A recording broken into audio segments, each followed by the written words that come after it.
Hello, and thank you for tuning in to Memo's Weekly Review with me, Nasim Ahmed, and my regular guest, Mouin Rabbani. How are you doing, Mouin? How's things? Hi, Nasim. Good to be with you again. How are you? I'm fine, thank you. Got a lot to get through, and I want to just say at the outset this week we're recording the show on Sunday, not our usual day, which is a Monday. So there are a number of things we may say, which, given how things are changing in the Middle East, they may seem quite out of date. But Well, it's always easy to be overtaken by events. yeah, it is. Let's begin. I want to begin with Gaza, of course, as we normally do. There's a lot to speak about regarding Gaza. There's been a lot of reports and statements, and every week there seems to be a new organization saying what is happening in Gaza is genocide. So we'll begin with that. Then we'll move to comments made by Smotrich saying that Trump opens a pathway to the clearing of Gaza or ethnic cleansing of Gaza. And we haven't spoken about this recently, but the PA deployed forces in the West Bank and cracked down on so-called militants. So we want to discuss that as well. And then we'll move to some of the regional developments, Syria and Yemen, and finish with the terror attack in Germany by what it turns out to be an anti-Muslim bigot and a strong advocate of Israel. So I want to get through all of that. But as I said, let's begin with Gaza with first the Human Rights Watch report, Extermination, an Acts of Genocide. So as I said, every week there's report after report, which is adding to the weight of evidence that what is happening in Gaza is a genocide. And there was also the World Peace Foundation, where a group of 99 physicians and nurses estimate that more than 62,000 Palestinians have died from starvation and other related complications. So what are your thoughts, first of all, on the Human Rights Watch report, and what are the key findings from that? Well, they're both very interesting reports because in this case, they're looking at specific issues rather than the more general situation, as, for example, Amnesty International that we discussed last week and others have done. So, in the case of Human Rights Watch, they've looked at one specific issue, which is namely water, and they have exhaustively documented how Israel is depriving the Palestinians in the Gaza Strip of even their minimum basic daily requirement of water through a whole series of actions, such as destroying the water infrastructure, preventing their rehabilitation, severely restricting the entry of water into the Gaza Strip, and similar cases or similar actions. And on that basis, they have concluded not only that there is a deliberate policy of depriving Palestinians in the Gaza Strip from getting their basic daily needs in terms of potable water, but also that the intent behind this is genocidal. In other words, this isn't simply collateral damage from intense urban combat. This is a result of a policy, and that policy has clear objectives. And on this basis, they have concluded that Israel's policies of water deprivation, in and of themselves, are sufficient to charge Israel with the crime of genocide. And here it bears recalling that when it comes to genocide, as opposed to many other crimes, whether in civil law or indeed under the Rome Statute, there are never any mitigating circumstances. So, for example, if it's a murder, you can get off in a court of law by saying, well, this person, entered my house and was trying to kill me, so I was left with no choice but to put a bullet in his head or knock him out or whatever. When it comes to genocide, there is no such thing as a legitimate defense. If you're guilty of genocide, you're guilty, and no matter how many circumstances, exculpatory circumstances, you bring into a court of law, you're still guilty and will be convicted. And that's why I think these cascade of reports by leading international and regional human rights organizations, by specialists in genocide and indeed in Holocaust studies, one after the other, concluding, even after initially being skeptical, that Israel is indeed guilty of the crime of genocide. That's why I think these reports are so significant, and no doubt will percolate into the case now before the International Court of Justice, which, as we've discussed, is hearing South Africa's accusation against Israel that it has violated the 1948 Genocide Convention, and may even result in additional charges before the International Court of Justice. That's a Human Rights Watch report. The other one you mentioned, by the World Peace Foundation, is actually a very detailed article by Alex Deval, who is one of the world's leading specialists on hunger and famine, and he looks at the available evidence.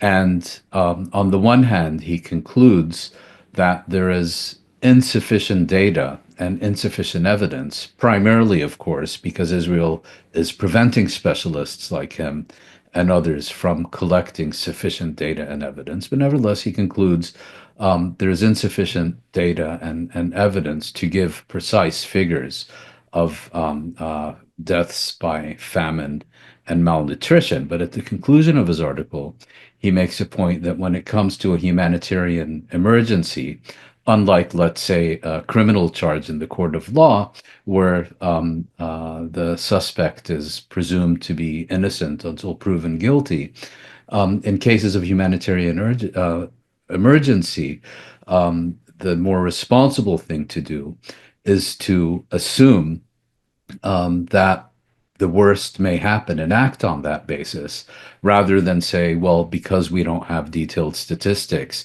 that means there's no famine or indeed widespread malnutrition. And he brings very compelling arguments and evidence to demonstrate that even on the basis of the limited data that we have available, there's absolutely no basis to the constant claims being put forward by Israel and its apologists that there is neither malnutrition nor famine in the Gaza Strip. And he expects, indeed, the situation to continue to deteriorate. And just on the same point, if I may, with regard to the Human Rights Watch report, almost as soon as it came out, you had an absolute avalanche of Israel flunkies and apologists basically saying, that the people of Gaza are drowning in an excess of available water and all the rest of it. So, for them, truth is absolutely irrelevant. They'll just make it up as they go along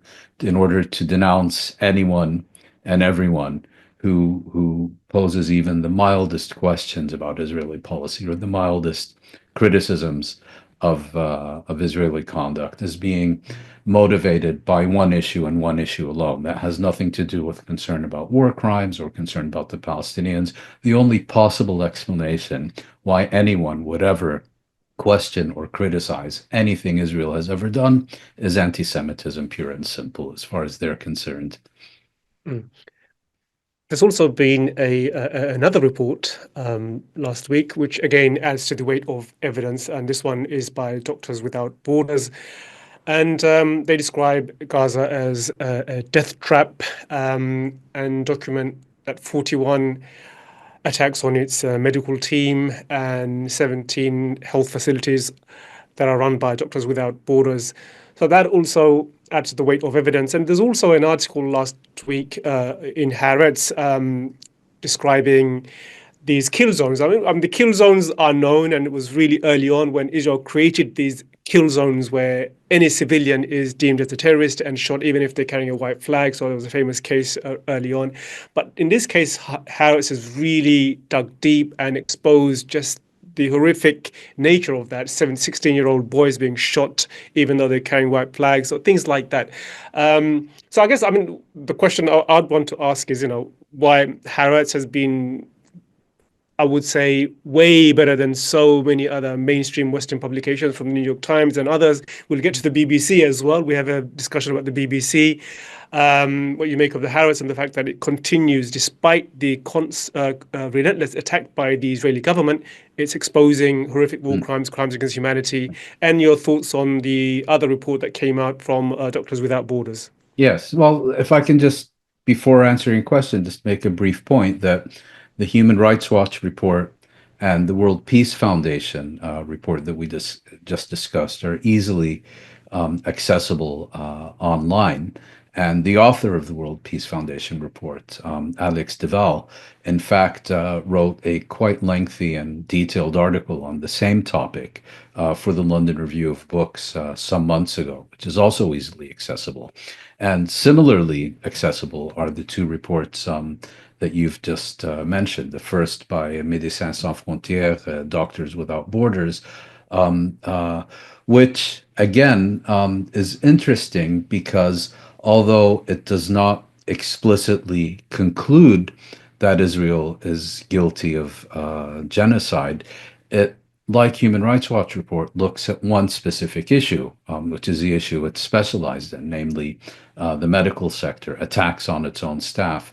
I believe it concluded that there were 41 cases of That's right. forced displacement from hospitals and medical facilities and these kinds of things. And on that basis, what it does say is that the evidence before it is consistent with the conclusions that specialists in international law have reached regarding Israel being guilty of genocide. So it's kind of a roundabout, convoluted way of saying Israel is committing genocide without taking direct responsibility for that statement. Um, the other the other report you mentioned is a very detailed report in the Israeli newspaper Haaretz, and I would say that one of the ironies is that some of the reporting we've had from Israeli sources, whether Haaretz in terms of the report you've just mentioned, or and I'd like to mention in particular a magazine that we've discussed on several occasions previously, Plus 972, have published reports that are more detailed than virtually anything we've come across in the mainstream Western news outlets, and that's, I think, while it certainly speaks to the Israeli news organizations to their credit that they've done this, I think it speaks more to the shame and complicity and complete rejection of their most fundamental journalistic responsibilities by many of these Western news organizations that have essentially decided that their role during the past year has been to perform as stenographers for genocide. Now, the Haaretz report is based on detailed interviews with Israeli soldiers and officers and commanders about the situation specifically north of the Netzarim corridor, if I'm not mistaken, which Israel has established to bisect the Gaza Strip in two. And it has been very explicit that it's involved in a campaign of ethnic cleansing of the northern Gaza Strip, which, as we've discussed previously, has turned into a war of annihilation and extermination. And this article discusses, for example, how, as you've mentioned, the Israeli military has established kill zones where anything that moves is shot through the head.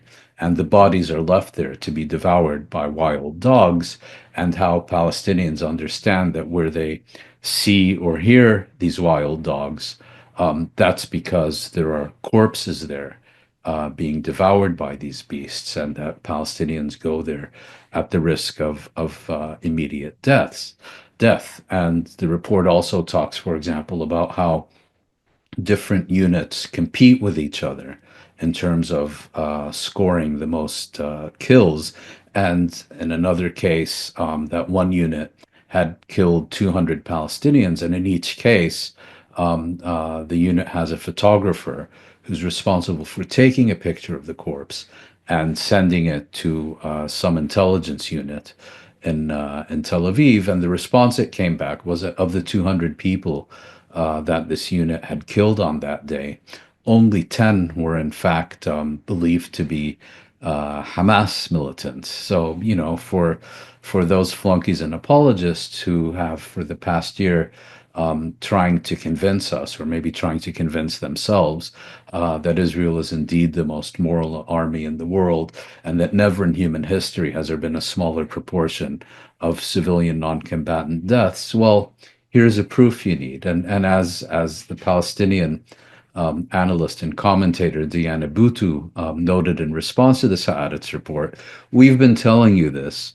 for over a year, but maybe now that it's in a prominent Israeli newspaper, you'll finally believe us. I doubt they will, but she said the right thing.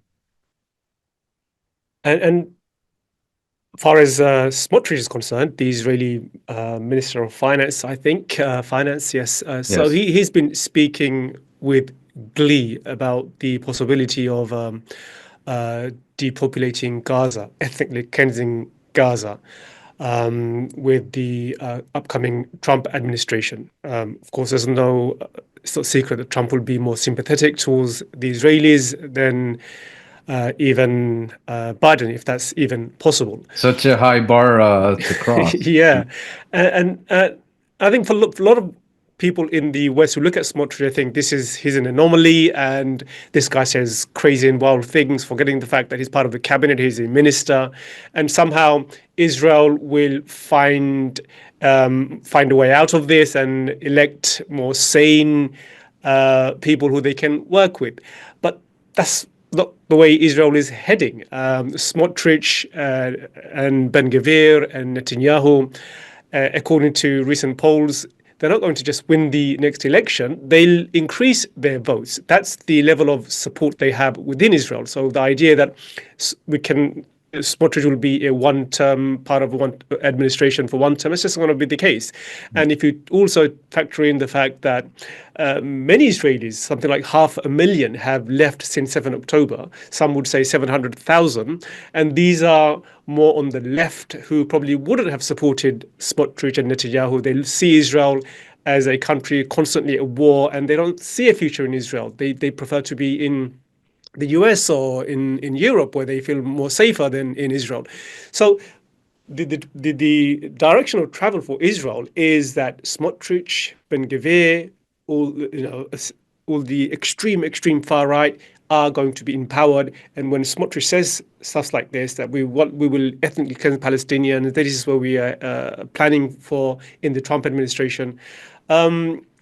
We do have to fear, don't we, that this is Definitely. ultimately the goal when Trump comes in, and they will find a way to depopulate Palestine unless there is an opposition from within the region and elsewhere. Yeah, I mean, as the saying goes, when people tell you who they are, believe them. If I can just respond to your earlier point, I haven't been following Israeli public opinion surveys particularly closely recently. But last time I did, it was my impression that Netanyahu's stock is certainly rising in the context of what are seen as his achievements in Gaza, in Lebanon, now in Syria, and his bombings of Yemen and so on. And Ben Gvir's electoral support is also rising during the past year. But in Smotrich's case, that's open to question, not because of his fanatic ideology, but because he's a finance minister and has made such a mess of Israel's financial management during the past year that even many people who agree with his fanatic views would like to see him replaced by someone more competent. That's last time I checked, but I could be wrong, and we'll find out in due course. But so the reason I raise this is that one reason Smotrich may be making the statement, which, if I recall correctly, are basically saying once Trump is in office, we can do in the West Bank what we've been doing in the Gaza Strip, is to kind of, divert the discussion from his economic mismanagement and refocus it on his core agenda, which is dispossessing Palestinians and, if necessary, exterminating them in order to get rid of them. But as you rightly point out, um, it's widely assumed that in the next election, the faces may change. And the ideology will either and the government agenda will either remain as it is or move even further to the most extreme right. But leaders and politicians on the Israeli far right, which is now increasingly in Israeli terms becoming the center right, are salivating over the prospect of a Trump presidency. They remember the various gifts that Trump gave during his first administration, and they're very much hoping that they can expand on their agenda of annexation and ethnic cleansing and so on.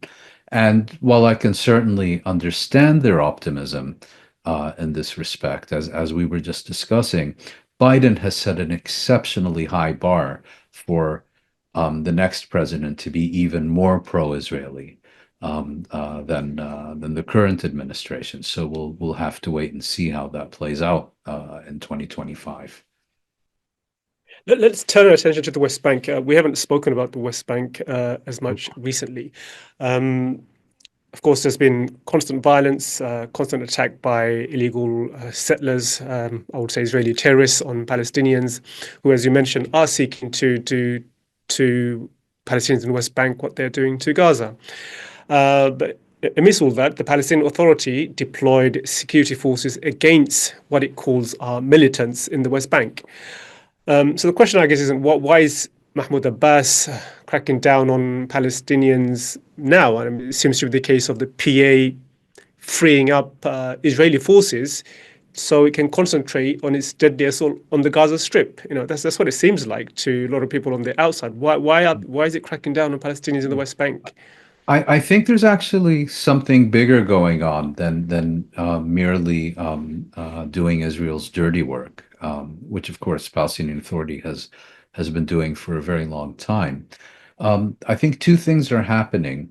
On the one hand, Hamas and Fatah recently reached an agreement in Cairo about the administration of the Gaza Strip in the event of an end to the war, and they agreed that any Palestinian government there or any Palestinian administration there would be neither a resumption of Hamas hegemony as we had prior to October 7th, nor would it consist of a return of Palestinian Authority hegemony. In other words, at least for a transitional phase, the administration in the Gaza Strip would be composed of what are called technocrats, meaning people with no clear political alignment or affiliation, but who have the consent of both Fatah and Hamas. And so that administration transitionally would be different than either the previous one in the Gaza Strip or the current one in the West Bank. And this is an agreement that was reached as a result of Egyptian mediation. Um, Abbas has, from the outset, been allergic to any form of reconciliation, to any agreement with Hamas, and has, in fact, in the past, consistently worked to undermine and sabotaged any agreements that are reached in this respect by his own negotiator. And so, by his own negotiators. And I think one thing we may be seeing is more of the same. In other words, there's this agreement. He doesn't want it to be implemented or to work. And so he's putting pressure on the militant movements in the northern Gaza Strip, and particularly in Jenin, where they tend to be dominated by Hamas and Islamic Jihad, to try to undermine this agreement and make sure it can't be implemented. But I think that the more important thing that's happening here is that Abbas appears to believe that it's increasingly likely that a ceasefire agreement will be reached in the Gaza Strip. And in addition, is looking at the incoming Trump administration and is trying to demonstrate not only that he is, a quote unquote reliable partner, but also that he is able to fully control his own house, that he can keep Hamas and Islamic Jihad in check, and that it is he and he alone who should serve as any interlocutor for any issues to do with the Palestinians. So, broadly speaking, I think those are the key issues that, because you correctly asked, why now? Well, I think it's the agreement that was reached in Cairo, the expectation of an increasingly likely ceasefire agreement in the Gaza Strip, and looking forward to the Trump administration that helps explain these recent developments, which, as you've noted, have consisted of a massive incursion by the PA security forces into Jenin and the Jenin refugee camp in the northern West Bank. And there have been a number of killings. There are unconfirmed reports that a number of Palestinian Authority security personnel who refused to participate in these raids have been arrested and jailed. We know of one resignation by a PA security officer and so on. But this is how Mahmoud Abbas has operated in the past, and it's how he will continue. Let's turn our attention to two other stories related to the media coverage of the Gaza genocide. We spoke about the stellar job that's being done by some of the Israeli outlets like Haaretz and others. But in the UK, one of the out media outlets has been guilty of so many indiscretions when it comes to basic standards of coverage is the BBC. So there's an article published by Owen Jones, a fantastic report where he Yes. outlines how the BBC has been basically parroting Israeli talking points, and some of his framing has been quite horrific.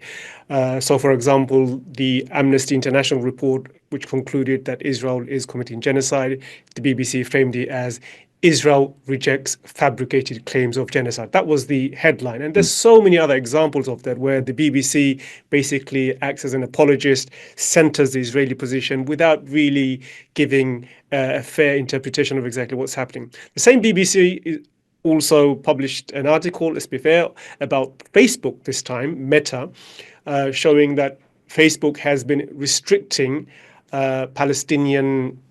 pro-Palestinian posts.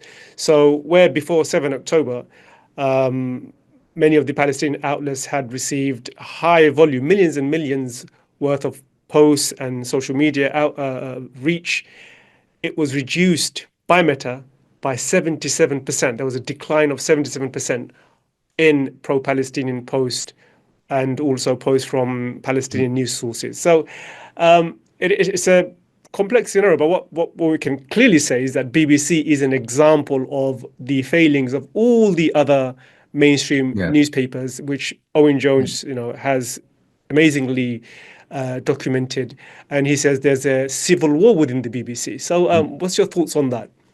Well, how ironic to see the BBC accusing Meta, Facebook, of silencing Palestinian voices, even though it did so quite accurately. And that's a report worth reading. Look, the problem with the BBC, like with many of these other news and media organizations, is that on the whole, they're staffed by very competent, professional, committed journalists and reporters. And the issues we're discussing are the result of continuous and increasing political interference by leadership and management and editors appointed by the management. So in the case of this report by Owen Jones, which was published on the website Drop Site News, which again is an exceptionally detailed, exhaustive, and well-written investigation that I would encourage everyone to read, and that, like these others we've discussed, it's available at the click of a button, no paywall, nothing. Um,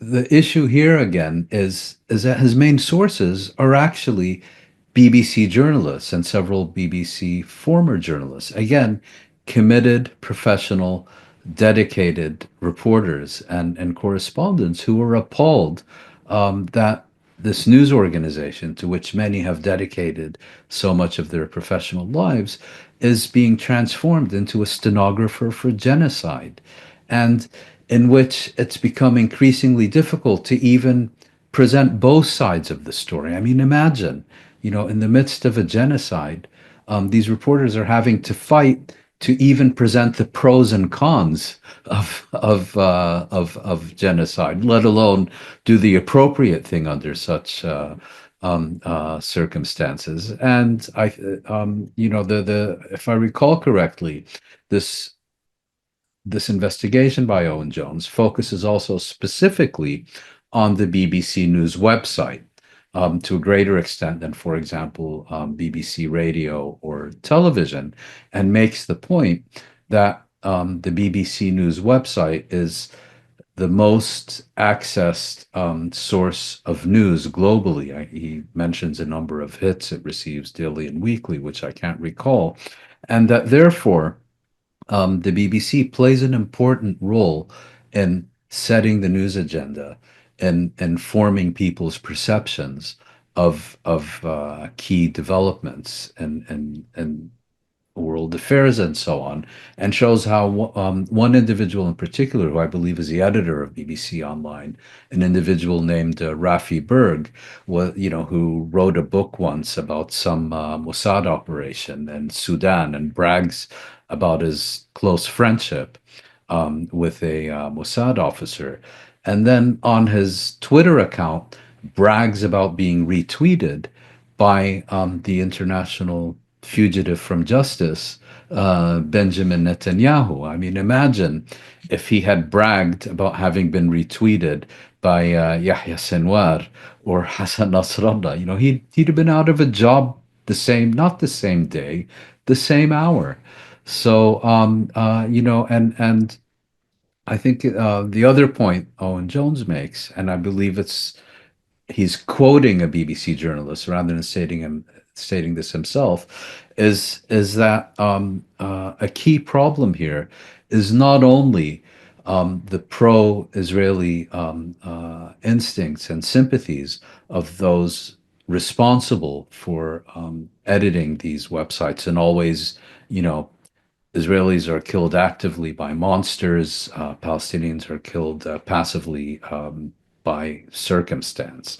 But then makes the point that a fundamental problem with the BBC is that it seeks to align closely with with British foreign policy, and gives the analogy that as a result, Israel is treated like the Ukrainians, and Palestinians are treated like the Russians in its news coverage. So, yes, of course, the BBC is a state media organization. One doesn't have to watch or listen to it very long to understand that its primary role is to serve as an instrument of British soft power.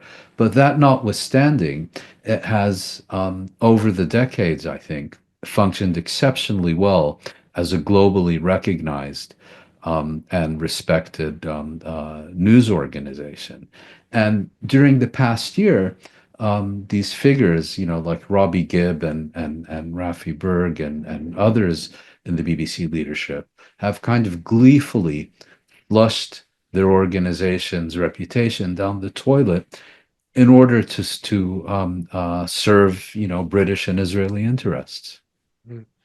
I mean, interestingly, the article by Owen Jones on Dropsite, which is titled something like BBC in Civil War, and the BBC article about Facebook, they're one day apart. So I think the BBC was doing some damage limitation here by publishing That's quite likely, and what I found most interesting about Owen Jones's investigative report, I mean, quite apart from the report itself, is that when he reached out to this Rafi Berg from the editor of the BBC website for comment, the guy immediately went and hired a lawyer. And the lawyer he hired was the head of, I think it's called United Kingdom Lawyers for Israel or something. I mean, Yeah, he you know, worked for that. had Yes, he yeah. just done this, had Owen Jones at the outset just asked Berg for comment and then just noted Berg's reaction, it could have saved him the trouble of having to do this entire investigation. Yeah, and I mean, Owen Jones had to do the legal due diligence, which he Yeah, says it cost him twenty thousand yeah, pounds from his own yeah, pocket. So he's yeah. raising money Well, to pay for that. chapeau to him, for Yeah, having it's an outstanding piece of work that will unfortunately easily withstand the test of time. yeah, I hope so. So let's turn to Syria and the region and move on to Germany, where we'll end off this week's review. So, Syria, apparently, I mean, just get your thoughts on a couple of things. First, Assad apparently handed military targets to Israel. If we recall, Assad escaped to Russia and he assured his safety and security from the Israelis by giving them the coordinates of where all the weapons depots were located. And Israel, of course, bombed every weapon site that Assad had. And over the week, a number of diplomats from the West, including the UK, Germany, and the US, have visited the head of Hay'at Tahrir Al-Shams, and also they've Israel has continued its onslaught on Syria, moving further in. There were protests in Syria against Israel, and in one instance, from what I read, Israel actually, shot at the protesters. So there's a lot happening in Syria, and of course, a lot of it is very unclear how it's going to develop. But it seems likely that Gilani, he will be taken off the terror list. But just your review of what's been happening over the past week, just the developments that you've seen in Syria over the Well, past there's week. so much happening, and there's so much unconfirmed reporting and misinformation and disinformation swirling around that it's quite difficult to separate fact from fiction. I mean, these reports about Assad, providing information to the Israelis, we really don't know. Is this deliberate misinformation to seek to justify a course of events? Did he indeed do so? Or perhaps was his organization penetrated? Or was it perhaps others in his entourage who were responsible to do this either on their own or upon his instruction? So those are, I think, very difficult issues to definitively pronounce upon. But there are also these other reports that I find equally interesting that suggest that Assad was, in fact, in during the past year, playing a double game of increasingly drawing close to Saudi Arabia and the UAE on the assumption that the Russians and the Iranians had no alternative to him, and he could afford to do so because they could not afford to take any retaliatory measures against him. And as he found out, according to the story, last month, is that when the hour of truth arrived, they were no longer willing to support his rule and fight his adversaries. So that's, I think, another very interesting story. Regarding Israel, it's very interesting. I mean, in almost record time, Israeli Hasbara has gone from claiming there were mass demonstrations by Syrian Druze begging to be annexed by Israel to actually shooting these people who were supposedly pleading to become part of the genocidal apartheid state. So, but less humorous, of course, is that Israel is consolidating its occupation of additional Syrian territory and has now moved from describing this occupation as temporary to indefinite.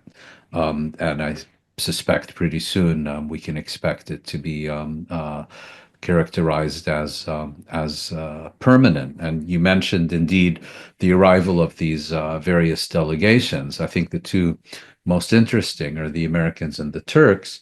First, an American delegation arrived in Damascus and met with Abu Muhammad al-Julani, who has now dropped Julani and goes by the name of Ahmed al-Shara.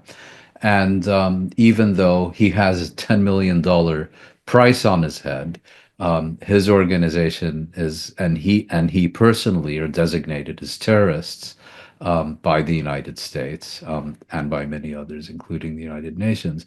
And the only concession the Americans would make is to is that they lifted the $10 million reward leading to his arrest or elimination. Maybe it was because U.S. government didn't want to have to pay these State Department officials meeting with him $10 million because they found out where he is. I don't know, but it's interesting. You know, they lifted the price on his head.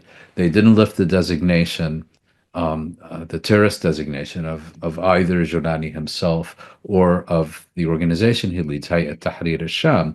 And I think, you know, and of course, all these other sanctions that were at the time, we were told, were directed specifically not at Syria, not at Syrian society, but at the Assad regime. Well, the Assad regime is no more, but the sanctions are thriving and are alive and well. So quite clearly, these are political instruments intended to exercise leverage and seek to force any number of policy options upon post-Assad Syria. The other visit that I found interesting is the one today on Sunday. Is it the 21st or 22nd of October? By the Turkish Foreign Minister Hakan Fidan to Damascus, which ended with a joint press conference between Fidan and Jolani, during which Fidan again said that there is no reason for U.S. forces to remain in Syria, and that if essentially Turkey, together with the new Syrian government, would ensure that there would be no resurgence of ISIS. And Jolani, for his part, said that all opposition factions are now required to lay down their arms and either join the new Syrian military or go home, and that this applied just as equally to the Kurdish-dominated Syrian Democratic Forces, who, of course, are America's, Washington's main proxies in Syria. So I think we're seeing a growing alignment between those who now rule the roost in Damascus and Turkey. And this brings forward the possibility of potential tension between them and Israel on the one hand, and between them and the United States on the other, even though I suspect that Turkey in particular is positioning itself to try to persuade the incoming Trump administration that, in contrast to the first Trump administration, where Trump announced his intention to withdraw from Syria and was then overruled by his generals, that this time they want the US to actually leave. It's I mean, the US, we discovered this week, I mean, it has been misleading the public about the number of troops it has in Syria. It turns out it's not 900 as was reported all these years. It turns out there's 2,000 US Mm, troops there. So whether Trump is going to pull out the 2,000 troops or add, I mean, who knows? But mm, there have been other developments, major ones in the region with the Houthis as well. I think many probably assume that with the situation in Gaza and Hezbollah being kind of nullified somewhat, the Houthis will also reduce or tone down their attack on Israel. That hasn't been the case. They launched a missile in Tel Aviv, and the Americans have also struck Sana'a, the capital of Yemen. And so, I mean, I guess the question is, I mean, why isn't the Houthis stopping its barrage of attacks on Israel, given that they are the only one kind of standing in Israel's way? I mean, Hezbollah's been decimated, Hamas is weakened somewhat, but the Houthi, they still have the, I would say, the desire and the appetite to continue with what they started at least a year ago.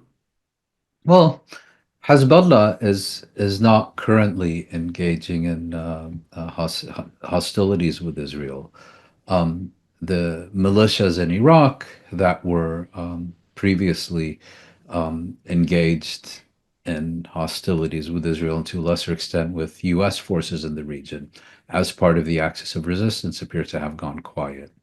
Iran has not responded to the latest Israeli bombing in October of Iran, even though it said it would. Hamas, of course, is still fighting, but as you note, is a significantly weakened force. But then we have the Houthis, who are continuing to perform what they call their moral and political duty of continuing with these attacks until the genocide in Gaza comes to an end. Now, the Houthis, I think, they operate independently of the axis, even though they're aligned with it. But it raises the question, to what extent has the axis of resistance, if you will, sought to put pressure on the Houthis to tone down or to stop their attacks in order for themselves not to be further exposed, as opposed to what extent is this seen as kind of an interlude, while its other members, particularly in the aftermath of the overthrow of Bashar al-Assad in Syria, try to regain their footing and prepare for a further round, if that is indeed the case. I think it's difficult to say now. Yes, it's been weakened, but it's hardly been fatally undermined. And so the question is, to what extent are the Houthis operating independently, without making any effort to coordinate with their erstwhile allies in the axis of resistance? And to what extent is this a campaign, let's say, to keep the flag flying while the others collect themselves and prepare for the next round? I mean, the other key date to watch, of course, is the 60th day after the Israeli-Lebanese ceasefire, by which point Israeli troops should have fully withdrawn from Lebanon, and to see how Hezbollah responds if Israel does not withdraw by that date. Let's finish our show this week with the terror attack in Germany. Of course, everyone saw the shocking image of the driver originally from Saudi Arabia, German citizen, who ran over and killed, I think, probably five, I think. Five, yeah. Five, yeah.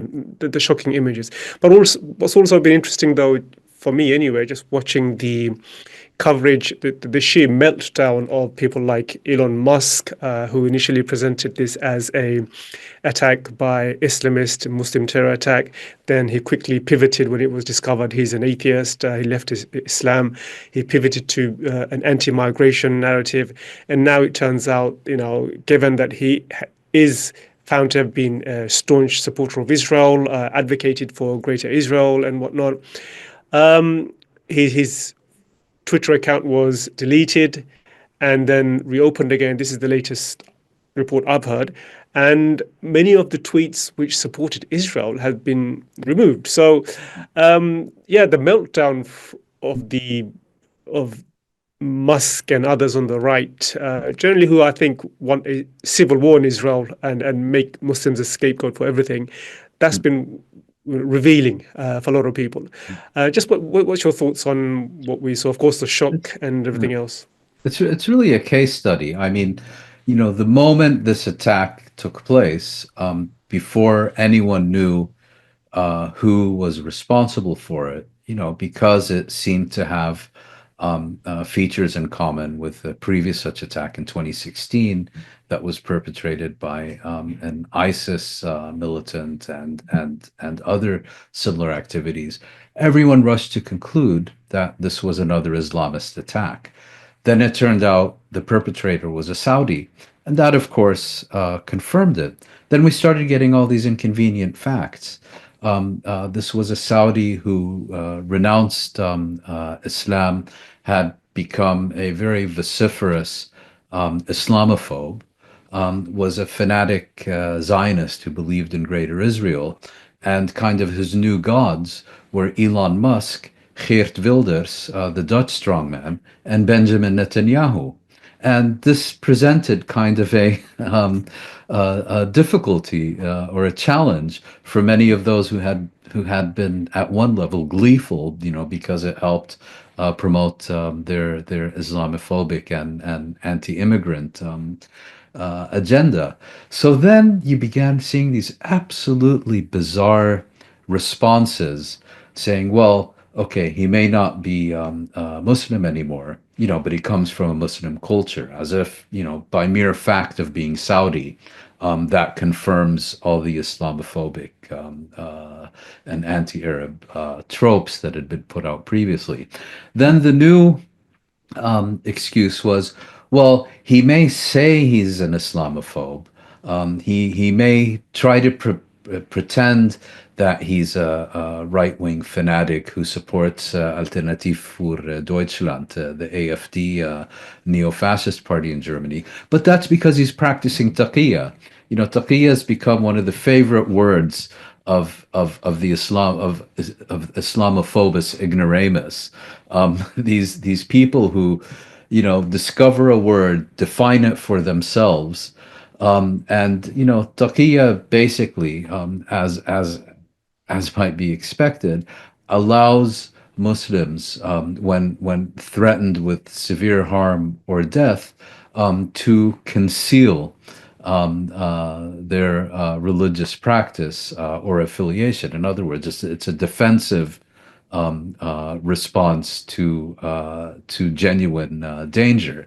Now, in the Islamophobic ideology, taqiyya means that if you anyone who was born Muslim, regardless of what they say about themselves or how they act, is really a jihadi who is practicing taqiyya in order to fool you and take over the world or conduct a terrorist attack.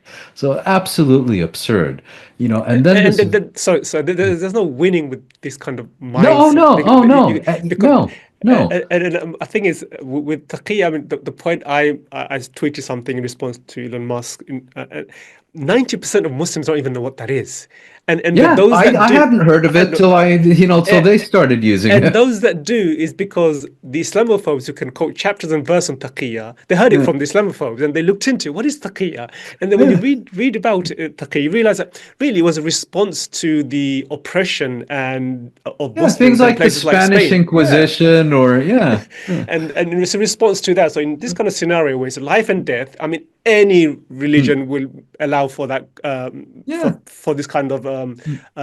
Yeah. concealing of your faith. But to them, taqiyya means, you know, if I tell you I'm an atheist, or I tell you I'm a communist, or I tell you I'm a neo-fascist, or I tell you I've converted to Christianity or Judaism or Buddhism, what I really mean is that I'm a jihadi trying to take over the world. So, Yeah. like you said, you can facts are absolutely irrelevant because anything you say or do merely confirms their pre-existing conclusion. I think it's called confirmation bias. That's And right. then this video emerges, like a 20-second video or something, where this terrorist is ordered to get down on the ground, and he responds in German, alles klar, which basically means, okay, good, I understand, indicating Mm. that he's following the orders he's just been given.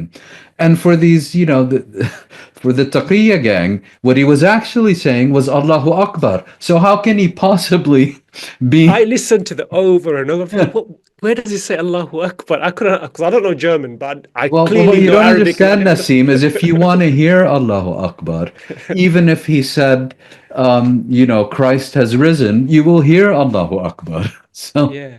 So I wonder what they make of people like Ayn Hirsi who denounced her faith. Do they think she is practicing taqiyya and many others No, who, she's one of the few exceptions, and I yeah. have to say, I mean, What about Musab? Musab, the ex-Hamas guy, is he practicing taqiyya? they want him on their side, they can have Yeah. him. So, Yeah. but what interests me is how deeply invested Zionists are in Islamophobia, often using the very same tropes that were deployed against Jews in the 19th and 20th century. The reason I'm saying this is, obviously, Zionism has a conflict with the Palestinians and with the Arabs more broadly, but they're so deeply invested in inciting and promoting and expanding Islamophobia.